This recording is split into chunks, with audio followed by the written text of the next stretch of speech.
Bon mercredi à tous, madame, messieurs. C'est la revue des grandes unes. C'est la troisième édition de la revue de la semaine avec la nouvelle expression qui parle de l'arrestation arbitraire. Des ONG appellent donc à protester. C'est le grand titre proposé par le tabloïd.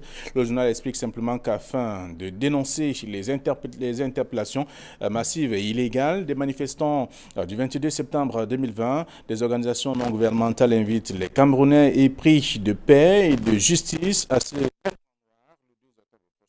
C'est ce que vous aurez à lire en page 2 du journal. Le journal parle également de la Fédération camerounaise de football. 900 millions de francs CFA en procédure judiciaire. C'est ce que la Fédération a dépensé en 5 ans dans les procédures inutiles, selon son président. C'est en page 4 de ce numéro disponible en kiosque également ce matin. Le journal parle aussi du contentieux post-électoral. Le Social Democratic Front conserve Bafoussam premier. La décision du tribunal administratif de l'Ouest demande aux demandants donc la reprise des élections n'a pas été entérinée. On va découvrir tout ça également en page 2 de la nouvelle expression. Le Messager, pour sa part, parle de chambre d'agriculture. Avec le testament de Joseph Roland Mata, c'est le titre proposé par le journal. Les dernières volontés du président de l'institution consulaire livrées donc en exclusivité au Messager par son secrétaire général. C'est en page 5. On parle aussi de l'affaire Edgar Lemebengo et compagnie.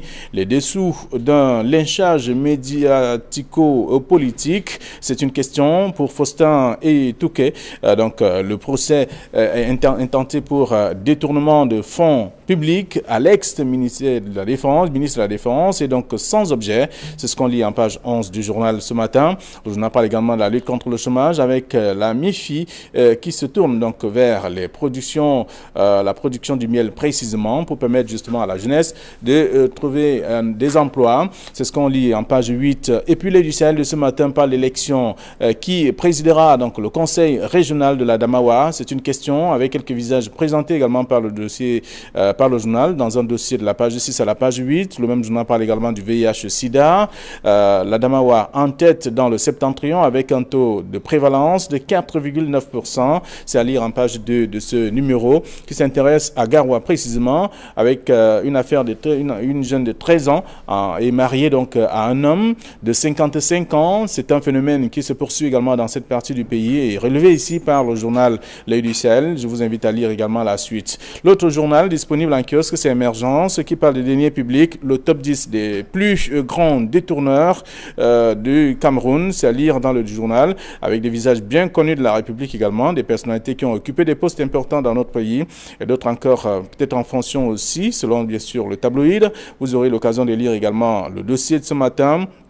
Et d'autres sujets. Le journal Le Jour parle de droits de l'homme au pays des 600 prisonniers politiques. C'est le journal qui propose le sujet ce matin également. Et d'autres informations à découvrir dans le même numéro disponible en kiosque ce jour. Et puis Mutation parle de revendications des anglophones avec la NAS dans la NAS. C'est le titre proposé par le tabloïd simplement pour expliquer qu'il y a quand même un mauvais vent avec des voix qui s'élèvent pour dénoncer le budget jugé dérisoire par la structure. C'est à découvrir dans le journal Mutation, qui a également d'autres informations ce matin. Le journal Le Soir hebdomadaire parle de rentrée scolaire 2020-2021 avec le gouvernement qui offre 4 millions de manuels scolaires gratuits dans plusieurs établissements scolaires de la République. C'est à lire dans le journal. Le dossier proposé par le tabloïd. Le même journal a d'autres informations également à lire ce matin. Tout comme West Echo qui a un kiosque également qui rappelle quand même que demain c'est le 1er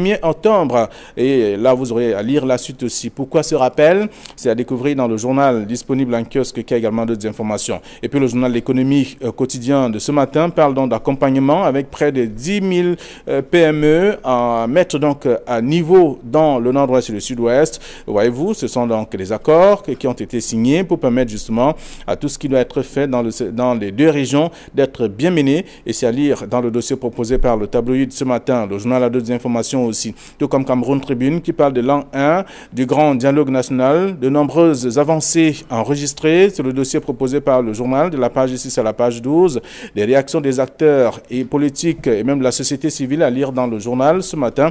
Cameroun Tribune également. Et puis Kalara parle de répression avec 100 manifestants du mouvement pour la renaissance du Cameroun devant le tribunal militaire. C'est un dossier également proposé par le tabloïd que je vous invite à lire ce matin. Et puis on parle de fort déploiement des policiers au TCS pour le procès de Edgar Alem Ebengo. C'est un autre article également à lire dans le journal disponible en kiosque. Voilà ce que la presse nous propose ce matin. Vous aurez l'occasion de découvrir toute l'actualité dans les tabloïds et beaucoup plus. Vous aurez également la possibilité aussi d'aller en kiosque puisqu'il faut nourrir la presse également ce matin. Alors, une presse qui coûte 400 francs CFA. Nos invités sont déjà sur ce plateau pour commenter les sujets proposés par les tabloïds. J'allais dire, Idriss Issam, bonjour et bienvenue. Bonjour Flavien, bonjour à tous les téléspectateurs. Flavien, bonjour spécial aujourd'hui à tous les présidents des associations des parents d'élèves et des enseignants. Oui. Vous savez que les APE sont ces associations-là qui doivent recevoir en principe tous les parents qui ont des élèves dans les lycées et collèges et aussi dans les écoles primaires. Donc, je salue tous ces présidents. Je salue surtout les APE qui, depuis 5 ans, 10 ans, ont gardé les mêmes taux. C'est-à-dire qu'il y a les APE où on paye 30 000 par an. On ne voit rien changer dans l'établissement. Et ça s'est fait comme ça au vu aussi de tout le monde. Personne ne se plaint, personne n'en parle. Il y a les APE où les mandats des présidents qui doivent faire, je crois, 2 ans renouvelables, je crois, une fois, et reviennent.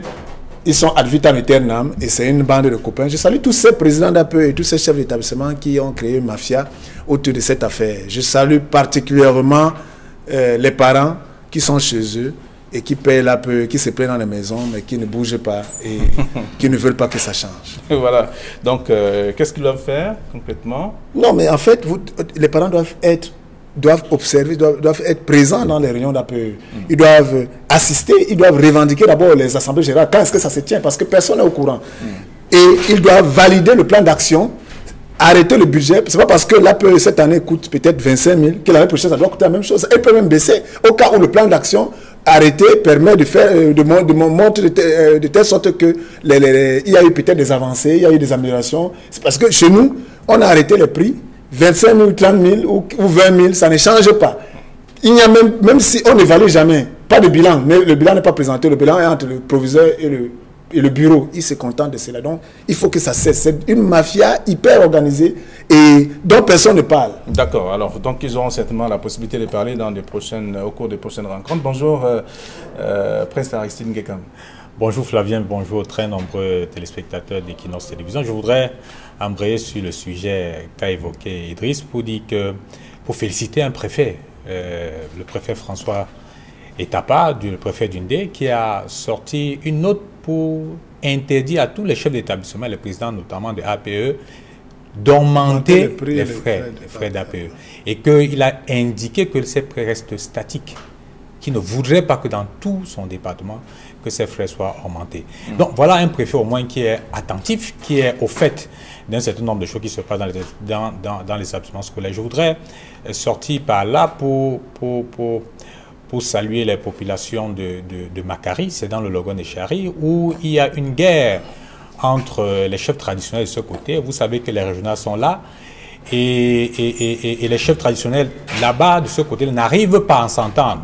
Vous savez, autour du préfet du Logon des Chari, le préfet a tout fait pour qu'il y ait une liste consensuelle et en intimidant même un certain nombre de chefs traditionnels, mais alors, notamment le chef traditionnel... Vous permettez qu'on parle de ce sujet qui est contenu dans le journal L'Œil du Sahel ce matin. Exactement. Vous voyez bien que c'est la grande une du journal, L'Œil du Sahel, qui parle pose la question qui présidera le conseil régional dans la Damawa. Et donc ça fait grabuge dans ce parti politique qu'est le RDPC, les militants qui sont, que ce soit les militants de base ou encore ceux qui sont même appelés à aller aux urnes, qui ne sont pas du tout contents par rapport à certaines positions qui sont prises par la hiérarchie de cette formation politique. Mais notez que le RDPC, il faut noter, le RDPC est un parti politique qui est bien organisé et dans ce parti, on vous dit que c'est le comité central qui investit, c'est le président national du RDPC qui investit. C'est-à-dire que vous pouvez estimer que vous êtes meilleur, mais les hiérarques du comité central estiment que le choix est pour une autre personne. Et vous devez observer la discipline du parti. C'est la raison pour laquelle vous verrez dans les formulaires de candidature des militants du RDPC, il y a un formulaire qui indique que vous devriez comment je vais dire ça, accepter le verdict du comité central. C'est-à-dire, lorsque vous êtes un militant, si le parti décide de choisir Flavien Malondongo, vous l'acceptez. Même si vous estimez que Flavien Malandogo n'a pas le profil adéquat, mais le parti peut décider autrement. Vous voyez, l'Œil du Sahel est en train de faire une sorte d'édition spéciale, appelons-le comme ça, dans toutes les différentes régions de cet entrayon. Et je pense la fois dernière, c'était l'extrême nord où il a présenté les potentiels présidents du conseil régional. Aujourd'hui, il présente du côté de l'Adamawa, vous avez les noms pratiquement qui sont connus là-bas, mais la base de ce côté-là estime que le choix doit s'opérer parmi les conseillers régionaux qu'on connaît, que la base connaît, dont la base se reconnaît en elle, que ce sont ceux-là qui doivent choisir. Et notamment, je parlais tout à l'heure du choix des chefs traditionnels dans le Grand Nord qui créent des grabuges. Aujourd'hui, vous avez remarqué que c'est le préfet qui réunit les chefs traditionnels en leur disant « Nous voulons le consensus ». En principe, chacun devrait venir déposer sa candidature et attendre le jour de l'élection. Or, il se trouve que dans ce département-là, vous avez une panoplie de chefs traditionnels. Vous avez trois chefs traditionnels de premier degré, je prends une vingtaine de second degré, et je le disais, il y a le sultan de Makari qui a un très bon profil, mais que le préfet estime qu'il doit laisser la place à une autre personne. Heureusement que ce chef traditionnel a maintenu sa candidature et attend valablement, comme les textes l'indiquent, l'élection. D'accord, on comprend bien qu'il y a cette ambiance le collège électoral puisse malgré notamment le délai du dépôt des dossiers déjà forclos. Donc on le constate avec le titre du journal L'Œil du Sahel qui pose la question qui va représenter sur le plan régional le Conseil.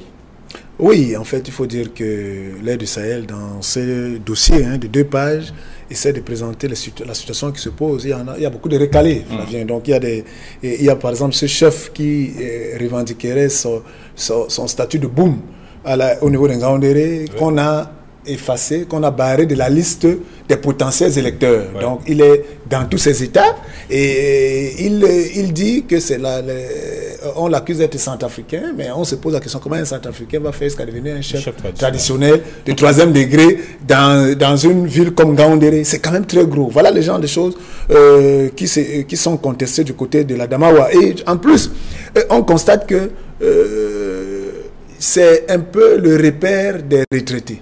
C'est-à-dire que le journaliste qui fait l'analyse dit dans l'Adamawa, on a constaté que c'est les retraités, le RDPC n'a pas tiré les leçons, et c'est tous les retraités qui n'avaient plus de fonction pour vivre leur retraite, vont maintenant vivre leur retraite dans le conseil régional. Donc si déjà même, Flavien, on n'a pas encore la liste définitive des candidats publiée, on n'a pas encore les contentieux qui sont en cours arrêtés, on commence à parler de qui sera le président régional. Vous voyez que les gens sont là, ils ne veulent que des positions. Et c'est cette manière de faire la politique et surtout de se comporter dans notre pays qui fait que nous ne pouvons pas avancer. Parce que les gens ne sont pas là. Qui devrait être candidat pour les régionales? Franchement, ça devait être quelqu'un dans un parti politique, Flavien, qui rêve de sa région, qui rêvent, comme les candidats, les conseillers sont départementaux. Oui, mais on vous dira que ce sont des gens qui ont de l'expérience. Non, j'arrive. Mais l'expérience vient de ça.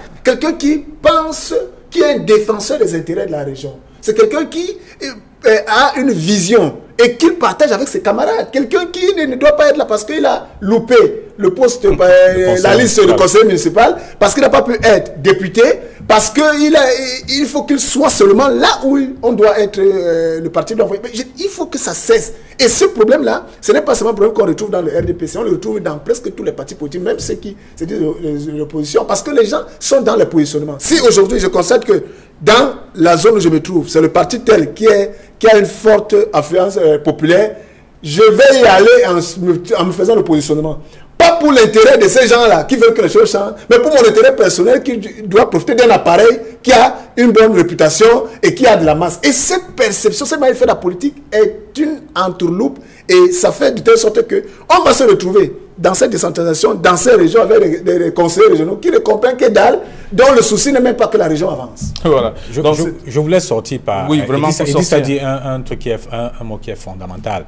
C'est-à-dire qu'il faut un certain nombre de background, il faut un certain nombre d'expériences. Parce que la région, c'est quoi? C'est la décentralisation qui sera totalement effective. C'est-à-dire qu'avec la région, c'est autour de la région que tout va se décider, les budgets vont se concevoir, les projets vont se concevoir et tout sera arrêté à ce niveau-là. Donc, ceux qui devraient aller à la région devraient être des personnes, comme on dit au quartier, capées.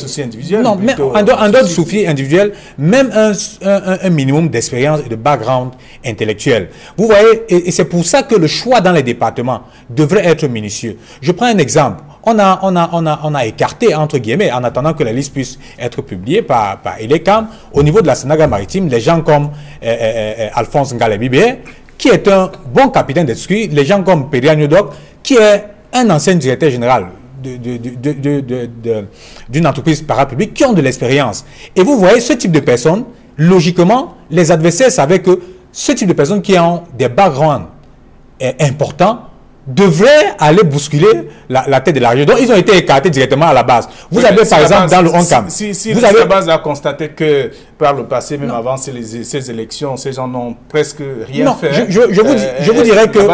Je vous dirais que dans le RDPC, il y a ce qu'on appelle les grands contributeurs, qui ne sont pas forcément au devant de la scène, mais ce sont ceux qui payent souvent les perdièmes des militants.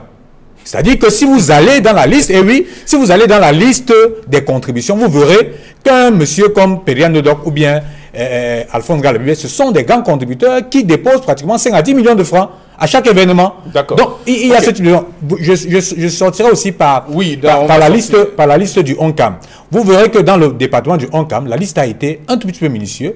Vous avez un capitaine d'industrie qui est Emmanuel Néossi qui conduit la liste de ce côté-là. Donc, lorsque le parti, le RDPC, fait ce type de choix, c'est pour encourager que ce type de personnes puissent aller bousculer les postes au niveau de la région afin de rapporter ou alors de ramener les bons projets au niveau de leur département. Alors, mais ici, le du Sahel qui donne le ton en se posant la question, donc qui présidera donc le conseil régional de la Damawa, à partir notamment de ce dossier qui a débuté il y a quelques semaines, pour comprendre un peu quelle est l'ambiance qui règne en ce moment, avant même le scrutin du 6 décembre. Donc, on peut déjà lire ce que le journal propose. C'est tout un dossier, la page 6 à la page 8, donc plusieurs acteurs interviennent donc, dans ce dossier-là, dans le journal du Sahel. Alors, autre chose, on parle des arrestations arbitraires dans la nouvelle expression, des ONG qui appellent à protester.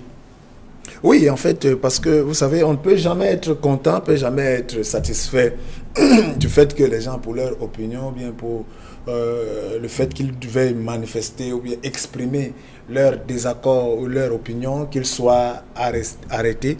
Donc les ONG, chacun est dans son rôle. Alors ces ONG se sont assis et quand on lit la nouvelle expression, c'était un point de presse hier qui rappelait qu'il faut protester du fait qu'il y a des gens qui sont encore arrêtés après les marches prévues du 22 septembre dernier. Donc, alors, pour donner quelques chiffres proposés par un journal, notamment Le Jour, qui parle de pays de 600 prisonniers politiques, carrément.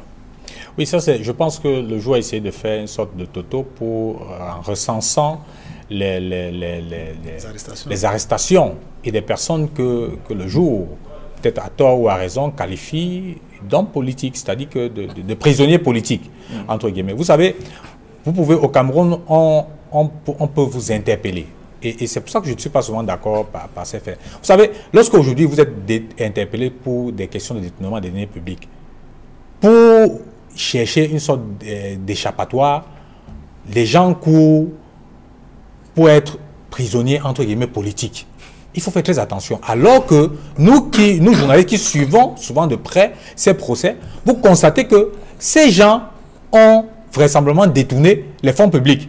Et du coup, un certain nombre d'ONG s'agrippent derrière un certain nombre d'ONG pour dire non, nous sommes des prisonniers politiques. Non, il faut des fois arrêter ça.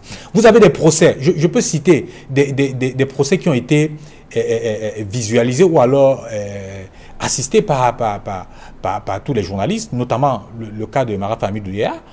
Tout le monde, c'est-à-dire que pour ceux qui ont assisté à ce procès, comprennent qu'il n'y avait pas de charge suffisante pour le maintenir là. Ce type de personne peut être qualifié de prisonnier politique. Mais vous avez des gens comme, que ce soit, je ne veux pas jeter les gens ici en pâture, mais un certain nombre de gestionnaires de fonds publics qui ont détourné de l'argent et qui se retrouvent là, qui ont raison de se retrouver. Alors vous estimez que ce sont ces gens qui font partie des 600 prisonniers. Oui, il y en a.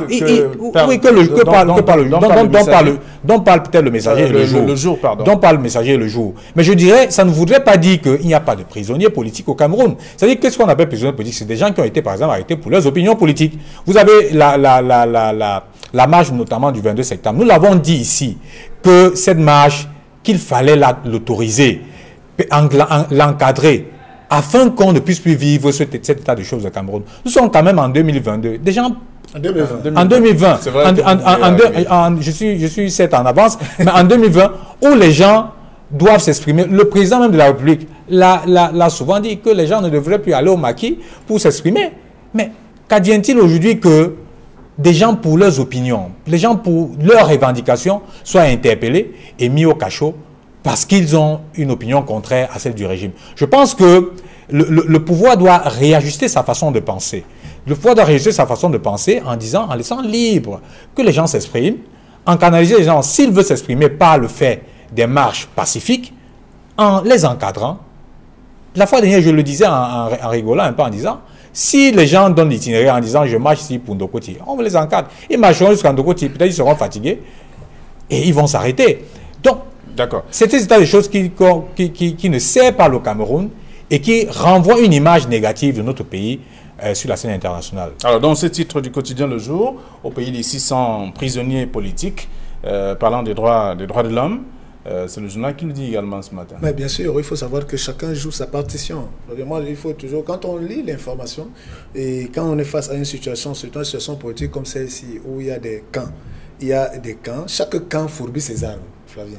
Donc il faut retenir ici que ceux-là qui ont décidé de marcher, c'est-à-dire avec l'option d'un gouvernement qui a décidé de prendre la chicotte, d'interdire et de faire tout le reste, et ils ont mis en branle un ensemble de mécanismes. Ils ont su qu'en venant marcher, il y aurait des risques, il y aurait des arrestations. Et pour ce faire, lorsqu'il y a des risques et des arrestations, la stratégie demande qu'on saisisse ceux-là qui doivent défendre les intérêts de ça. Parce qu'au départ, ceux qui ont déclaré la marche ont toujours déclaré la marche pacifique. Ils ont même sorti, je crois, le bréviaire du marcheur avec ce que cela comporte.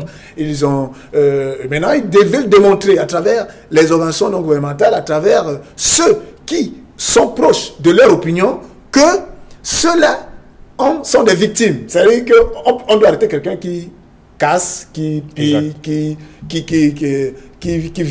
vient véritablement, en fait, qui nuit à la liberté des autres. Mais maintenant, quelqu'un qui a décidé de marcher, ça, c'est autre chose. Donc, c'est pour dire qu'aujourd'hui, c'est la guerre et non la bataille des différentes organisations non gouvernementales qui, chacune, a une posture philosophique et qui défend l'intérêt de ceux-là. C'est de ça qu'il est question. Mais alors, à la fin... Vous savez bien que le gouvernement a ses raisons, en parlant notamment du chassement de Paul Biya, l'une des raisons en tout cas qui amène le gouvernement à mettre en place ce dispositif qu'on a pu observer depuis avant, pendant et après la marche du 22. Oui, mais Flavien, le chassement, c'est un concept, et un concept, lorsqu'on le crée, il faut qu'il mobilise. Et après la mobilisation, il faut que les uns et les autres arrivent à créer la situation, c'est-à-dire renforcer les forces en présence. Nous sommes dans un champ de force. Alors, si quelqu'un crée un concept de chassement, entre le dire, entre l'idée et l'action, il y a un grand fossé. Et justement, moi, je pense qu'il ne faut pas donner du pouvoir au concept, un concept qui n'est peut-être pas encore matérialisé. Et entre-temps, peut-être ceux qui ont le concept, peut-être dans leur stratégie, ont-ils travaillé la mobilisation, et vous savez que le gouvernement a les outils. Est-ce que le renseignement a pu constater que ce chassement-là est tellement mobilisateur que lorsqu'on laissera les vannes ouvertes, ce sont tous les habitants de tous les quartiers, peut-être de Douala, de Yaoundé ou de Bafoussam ou des trucs qui sortiront. Je n'en sais rien, parce que ça aussi, il faut le voir. Mais maintenant, est-ce que la solution, c'est d'empêcher les marcheurs? Ça aussi. Mais entre-temps, moi je dis dans tout cela, qu'il y ait le chassement ou pas, qu'il y ait l'armée ou bien les forces de maintien de l'ordre qui sortent ou pas, dans chaque situation, il y a toujours quelqu'un qui gagne. Et il y a toujours quelqu'un qui perd. D'accord. Et celui qui perd, c'est le peuple que nous sommes. Parce que nous, on est là, on veut que les enfants aient à l'école, on veut que le coronavirus soit bien pris en main et qu'on ne soit pas, nos enfants qui commencent l'école, le sein, ne soient pas pris en otage. Parce que vous savez qu'aujourd'hui, on crée un mécanisme, on parle de la mi-temps avec tout ce que cela comporte. Personne n'en parle. Ça bouleverse tout le système. Entre-temps, il y a les entreprises, Flavien, qui ont fermé. les effets du coronavirus, personne ne parle de cela. Il y a les effets qui font que certains parents n'arrivent même pas à voir le frais d'APE, qui vont aller payer là. Personne n'en parle. Mais en ce temps, on nous amène dans les chassements et tout le reste. Ce qui n'est pas mauvais. Mais est-ce que c'est ça la priorité? Est-ce que ceux-là qui vivent cette galère, parce que c'est vivre ces souffrances, est-ce que ne vont pas tous suivre le chassement finalement parce qu'ils n'ont plus rien à faire? Est-ce que ceux-là qui nous gouvernent et qui n'arrivent pas à apporter des solutions par rapport à ces chassements ne veulent pas cacher leur incompétence? Donc vous voyez, nous sommes dans... C'est le peuple qui est dans un boule qui n'a plus la tête de quoi où mettre la tête. Et en fin de compte, ce peuple-là ne finira-t-il pas à lever la tête? Moi, je pose la question. Je pense on va sortir oui, Idriss a raison de le dire.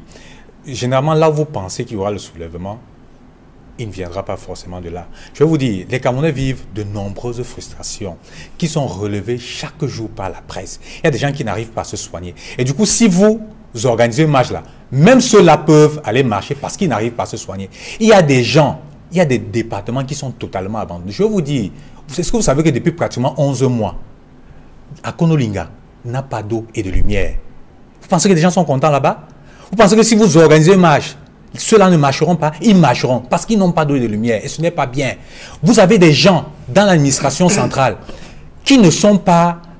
Qui sont des aigris. Qui sont des aigris. Ils voient des incompétents parce qu'ils voient des incompétents, vous l'avez dit, c'est le mot, être promus. Alors qu'ils sont compétents, ils sont là. Vous avez même dans la préfecture, et je l'ai mentionné dans le journal, où vous avez des administrateurs civils à peine sortis de l'école, qui sont nommés sous-préfets, après préfets, alors que vous avez des administrateurs civils principaux, qui sont là, qui ont fait 20 ans comme sous-préfets. Et vous avez des gens qui traversent par-delà, arrivent jusqu'à gouverneur. Vous pensez que ceux-là sont contents, ceux-là ne sont pas contents. Et je voudrais revenir sur le sujet dont j'ai évoqué. Dans l'armée, ça ne se passe pas comme ça. Vous ne verrez jamais un lieutenant en train de commander un colonel. Mais dans la préfectorale, ça se fait. Vous avez des administrateurs civils qui sont pas des postes au-dessus des administrateurs civils principaux. Ce sont des frustrations que le gouvernement doit pouvoir élaguer. Et je pense je pense que c'est tellement important pour vous dire aujourd'hui que les Camerounais sont tellement frustrés dans beaucoup de secteurs d'activité. Donc, ne soyez pas... Et je pense qu'en empêchant même ces marches, le gouvernement est conscient qu'il a beaucoup de tard et qu'au moindre bémol, tout le monde descendra dans la rue. Parce que chacun a un problème qui le dérange. D'accord. Alors, donc on peut lire également la presse ce matin, donc la nouvelle expression avec les ONG qui appellent à protester et le quotidien Le Jour qui parle le pays des 600 prisonniers politiques. Vous aurez à lire ces traitements dans la presse ce matin. Alors, on va peut-être sortir avec le journal Émergence qui parle des deniers publics avec le top 10 des plus grands détourneurs du Cameroun.